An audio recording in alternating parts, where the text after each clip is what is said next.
Good morning students, आज हम class 8 का सेकेंड पार्ट कंप्लीट करने वाले हैं। आपका geography chapter number first resources हमने स्टार्ट किया था कल। आपको इंट्रोडक्शन वीडियो आपको प्रोवाइड की गई थी। आज थोड़ा सा टॉपिक और आगे बढ़ाते हैं हम। तो टाइप्स ऑफ रिसोर्सेज, आपको रिसोर्सेज कल आपको बताया था कि रिसोर्सेज क्या होते हैं। आज उसके टाइप्स देखेंगे।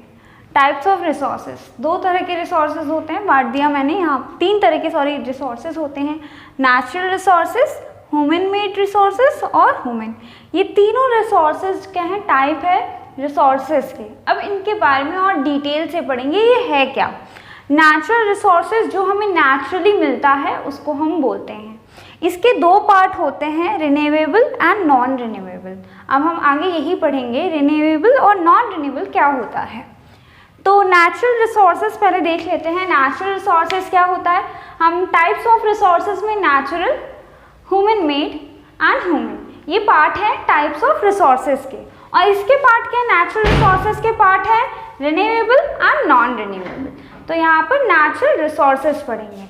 Natural resources are those resources that are used without much modification. ऐसे रिसोर्सेज जहाँ पे जिसका मॉडिफिकेशन ना हो, ज़्यादा चेंज करके उसको यूज़ ना किया जा सके, उसको हम बोलते हैं natural resources. Like air, water, soil, minerals are the natural resources. ये सब क्या है, नेचुरल रिसोर्सेज है। इसको हम ज़्यादा कुछ चेंज करके कुछ न्यू नहीं बना सकते, मतलब मॉडिफिकेशन तो चाहिए बट ज़्यादा नहीं। तो ऐसी चीज़ आप समझ सकते हो, नेचुरली चीज़ जो हमें नेचर से मिलती है उस चीज़ों को हम नेचुरल रिसोर्सेज बोलते हैं। अब इनके दो टाइप है, रिन्यूएबल एंड नॉन रिन्यूएबल। अभी हम पढ़ते हैं। Renewable resources are those which can renew और replenish quickly, such as solar and wind energy. ऐसे रिसोर्सेज जो कि जल्दी जल्दी रिप्लेनिश होते हैं, और कभी ये जो रिन्यूएबल रिसोर्सेज है ये बहुत ही अनलिमिटेड होते हैं।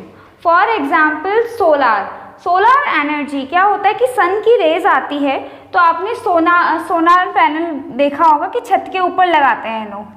ये क्या है, सन की एनर्जी जब इसमें जाती है, सनलाइट जाती है, तो इससे ये सोलर पैनल को सन की एनर्जी को एब्जॉर्व करता है और ये इलेक्ट्रिसिटी बनाता है। तो ये सारी चीज़ें क्या है, रिन्यूएबल रिसोर्सेज में आती हैं।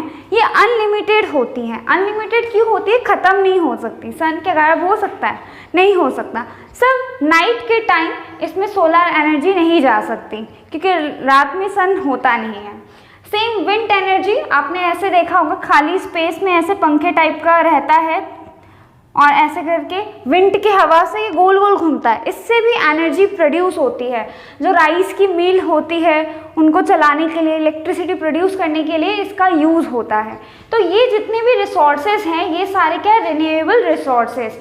ये सारी चीज़ें रिप्लेनिश हो सकती हैं, मतलब रिप्लेनिश मतलब जल्दी से ऑब्टेन किया जा सकता है, क्योंकि इसमें हवा चाहिए। तो फटाफट हवा जब फ्लो होगा ये पंखे टाइप घूमेगा और वैसे इलेक्ट्रिसिटी प्रोड्यूस होगी। और सेम सन का है, सन की जब एनर्जी मिलेगी इसमें एनर्जी आ जाएगी, पैनल्स में आ जाएंगे तो घर में इलेक्ट्रिसिटी पहुंच सकती है। आपने देखा होगा बहुत के छत में ऐसे लगे होते हैं क्योंकि इलेक्ट्रिसिटी उनको मिलती है उससे। ये अनलिमिटेड होते हैं, लेकिन रिन्यूएबल रिसोर्सेज में क्या है, वाटर भी आ जाता है। अगर हम एक्सेस यूज़ करें वाटर का तो वो भी ख़त्म हो जाएगा। आज के टाइम पे वाटर एक मेजर प्रॉब्लम बन गई है। अगर हम उसका एक्सेस यूज़ करेंगे तो एक टाइम कहा जा रहा है कि वाटर भी ख़त्म हो जाएगा, लेकिन वो भी रिन्यूएबल रिसोर्सेज में आता है। तो रिन्यूएबल रिसोर्सेज में आपका ये नहीं है कि अनलिमिटेड है तो हम ओवर यूज़ करें। ओवर यूज़ नहीं करना है आपको, रिसोर्सेज को सेव करके रखना है।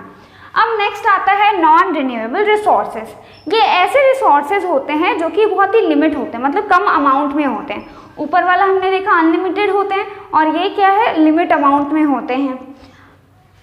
This resources those which have limited stock, इनके स्टॉक जो है बहुत ही कम होते हैं। अब स्टॉक क्या होता है, फॉर एग्जाम्पल आपके पास पेन का 10-15 सेट है, तो मैंने क्या बोल दिया कि आपके पास पेन का स्टॉक है पूरे महीने का, पूरे साल का, तो उसको बोलते हैं। तो इसमें लिखा हुआ है कि लिमिटेड स्टॉक होता है, लिमिटेड ही जमा होता है ये।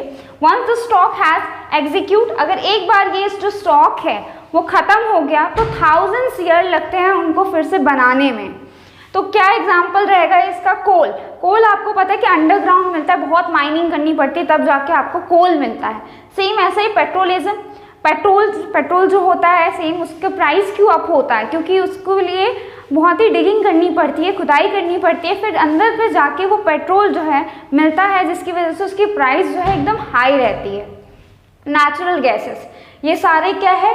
नॉन रिन्यूएबल रिसोर्सेज, जो कि अगर ख़त्म हो गए तो बहुत ही लंबे टाइम्स, 100,000 ऑफ द ईयर लिखा हुआ है, अगर ये एग्जीक्यूट होते हैं, ख़त्म हो जाते हैं, it may take thousands of year to be renew, और थाउजेंड्स ऑफ ईयर, हज़ारों साल लग जाएंगे उसको वापस बनाने में। आई होप कि आपको ये सारी चीज़ें समझ में आई। नेक्स्ट वीडियो में हम और भी, अब नेक्स्ट वीडियो में हम ह्यूमन रिसोर्सेज के बारे में पढ़ेंगे। इसमें आपका क्या था, मैं ओवरऑल समरी दे दूँ आपको। हमने पढ़ा types of resources. Types of resources में 3 पार्ट आते हैं, natural, human made and human. तो हमने अभी नेचुरल की बात की। नेचुरल में 2 चीज़ आते हैं, रिन्यूएबल एंड नॉन रिन्यूएबल। तो यहाँ पर डेफिनेशंस दिया, आपको क्लियर हो जाएगा इस चीज़ से। नेचुरल रिसोर्सेज जो हमें नेचुरली मिलता है, उसके 2 type, renewable, non renewable. Renewable ऐसे रिसोर्स होते हैं जो कि अनलिमिटेड होते हैं, हाँ ओवर यूज़ करने पे वो ख़त्म हो सकते हैं। नॉन रिन्यूएबल ऐसे होते हैं जो कि लिमिट अमाउंट में होते हैं। तो इसलिए जितने भी रिसोर्सेज होते हैं उनका हमें यूटिलाइजेशन बहुत ही अच्छे से और सोच समझ के करना चाहिए। रिसोर्सेज का वेस्टेज हमें कभी नहीं करना चाहिए। Thank you class. तो यहाँ पे ये क्लास यहीं पे ख़त्म होती है। मिलते हैं नेक्स्ट वीडियो में। Thank you.